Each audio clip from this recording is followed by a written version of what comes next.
Welcome to Deepti job update channel. This is Divya friends. ఇప్పుడైతే వచ్చేసి ఈ వీడియోలో 10th పర్మనెంట్ జాబ్స్ అయితే మీకు చెప్పబోతున్నాను.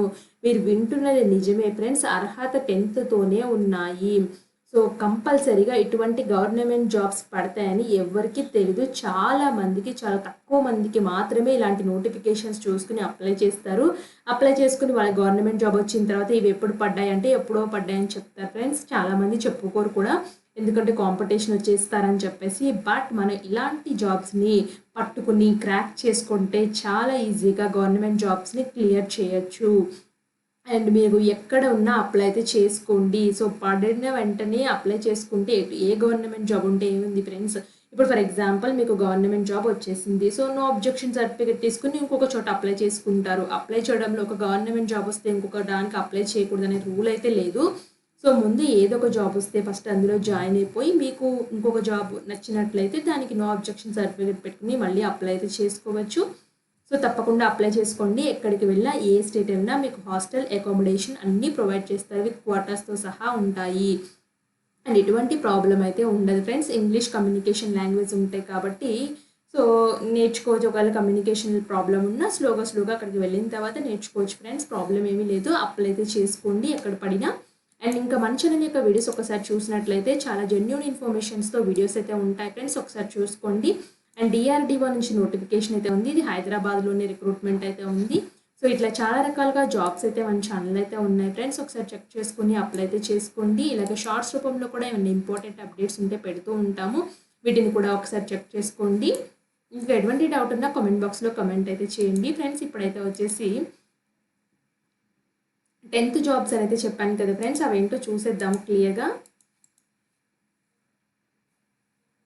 ఫ్రెండ్స్ ఇక్కడ first position senior administrative officer ఒకటైతే పడింది. లెవెల్ 767,000 పే చేస్తారు. అండ్ ఒక్కసారి పొజిషన్స్ అయితే చూసేద్దాము. నాన్ ఫ్యాకల్టీ పొజిషన్స్ అని చెప్తున్నారు. సో ఎక్కడి నుంచి వచ్చిందంటే national institute of public finance policy నుంచి అయితే వచ్చింది.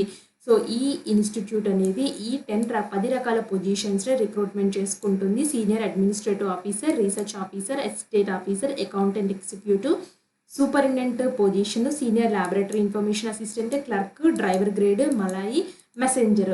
సో ఈ పొజిషన్స్ని అయితే రిక్రూట్మెంట్ చేసుకుంటుంది. శాలరీ అనేది ఈ విధంగా అయితే ఉంది. పే స్కేల్ అనేది ఈ విధంగా ఇస్తున్నారు ఫ్రెండ్స్ ఈ పొజిషన్స్కి. అండ్ నెక్స్ట్ ఇలా కిందికి వచ్చినట్లయితే ఇక్కడ ఫస్ట్ పొజిషన్ సీనియర్ అడ్మినిస్ట్రేటివ్ ఆఫీసర్కి ఇంత అమౌంట్ పే అయితే ఉంది. So preferably 45 years, bachelor degree ఉండి 10 years ఎక్స్పీరియన్స్ అయితే ఉండాలి. సో ఇది స్కిప్ చేస్తున్నాను ఫ్రెండ్స్. సో రీసెర్చ్ ఆఫీసర్కి 40 years ఉండి BE BTech కానీ ఈక్వివాలెంట్ చేసి, లేదా MCA నుంచి 3 years రిలవెంట్ చేసిన, MSc చేసిన 3 years రిలవెంట్ ఎక్స్పీరియన్స్ ఉన్నా మీరు ఎలిజిబుల్. BSc చేసిన 6 years రిలవెంట్ ఎక్స్పీరియన్స్ ఉన్నా మీరు ఎలిజిబుల్ ఫ్రెండ్స్ ఈ పొజిషన్స్కి, రీసెర్చ్ ఆఫీసర్ పొజిషన్స్కి. సో ఎస్టేట్ ఆఫీసర్ అయితే వచ్చేసి 40 years ఉండి 10 years ఎక్స్పీరియన్స్ అయితే ఉండాలి. అకౌంటెంట్ ఎగ్జిక్యూటివ్కి అయితే వచ్చేసి బ్యాచిలర్ డిగ్రీ ఉండి 5 years రిలవెంట్ ఎక్స్పీరియన్స్ ఉండాలి. ప్రిఫరబుల్లీ 40 years అని చెప్తున్నారు. Superintendent computer preferably 40 years. Me BE BTech computer science or equivalent చేసి 4 years రిలవెంట్ ఎక్స్పీరియన్స్ అయితే ఉండాలి. సో MSc చేస్తే 2 years రిలవెంట్ ఎక్స్పీరియన్స్, BSc చేస్తే 5 years రిలవెంట్ ఎక్స్పీరియన్స్ అయితే ఉండాలి. సీనియర్ లైబ్రరీ ఇన్ఫర్మేషన్ అసిస్టెంట్కి preferably 35 years. Master degree in library science చేసి 55% మార్క్స్తో ఉండి 5 years రిలవెంట్ ఎక్స్పీరియన్స్ అయితే ఉండాలి. ఒకవేళ బ్యాచిలర్ డిగ్రీ చేసినట్లయితే 8 years రిలవెంట్ ఎక్స్పీరియన్స్ అయితే ఉండాలి. So next clerk position preferably 32 years అయితే ఉంది. ఒక పొజిషన్ అయితే ఉంది friends. Bachelor degree in recognised university నుంచి చేయాలి. 1 year working experience in government ఇన్స్టిట్యూషన్లో LDC కానీ సో అదర్ రిలేటెడ్ ఎక్స్పీరియన్స్ అయితే ఉండాలి. ప్రైవేట్ ఆర్గనైజేషన్లో చేసినా పర్వాలేదు ఫ్రెండ్స్, రిప్యూటెడ్ దాంట్లో. MS ఆఫీసర్ నాలెడ్జ్ అయితే ఉండాలి. డ్రైవర్ గ్రేడ్ 2 అయితే వచ్చేసి 10th class పాస్ అయిపోయి profession of valid driving licence card అయితే ఉండాలి. నాలెడ్జ్ ఆఫ్ మోటార్ మెకానిజం మీద అయితే ఉండాలి. మీకు 3 years రిలవెంట్ ఎక్స్పీరియన్స్ అయితే ఉండాలి. డ్రైవర్ గ్రేడ్ 2 ఒక పొజిషన్ అయితే ఉంది. సో ప్రిఫరబుల్లీ 30 years అని చెప్తున్నారు.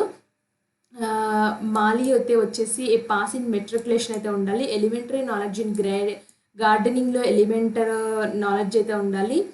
సో మీకు హిందీ నాలెడ్జ్ కూడా ఎలిమెంటరీగా ఉంటే చాలు, అంటే వస్తే సరిపోతుంది. 1 years గార్డెనింగ్ ఎక్స్పీరియన్స్ ఉంటే ఇది ప్రిఫరెన్స్ అయితే ఇస్తారు. మెసెంజర్ అయితే వచ్చేసి పాస్ ఇన్ మెట్రికులేషన్ అయితే ఉండాలి. Ability to read and right, మీకు ఇంగ్లీష్ చదవగలగడం అయితే రావాలి. ఇవన్నీ పర్మనెంట్ పొజిషన్సే ఫ్రెండ్స్.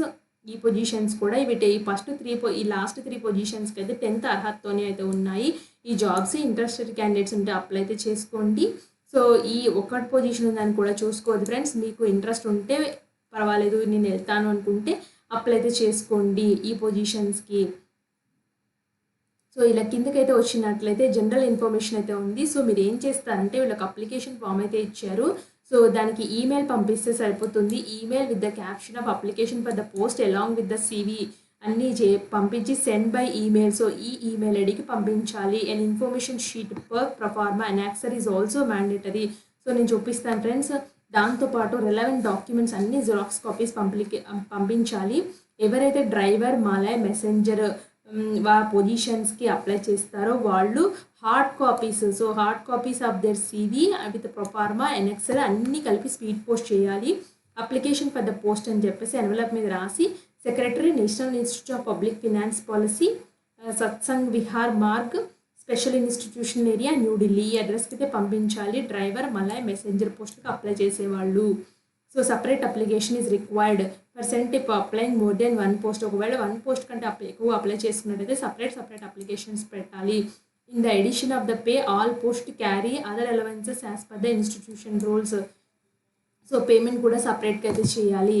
సో ఇది ఫ్రెండ్స్, ఇలా అయితే అప్లై అయితే చేసుకోవాలి. కిందకు వచ్చినట్లయితే ఇన్ఫర్మేషన్ షీట్లో సో ఈ personal basic details, education details, employment details అయితే ఇవ్వండి. సో ఈ పొజిషన్స్కి ఇలా అయితే అప్లై అయితే చేసుకోవాల్సి అయితే ఉంటుంది.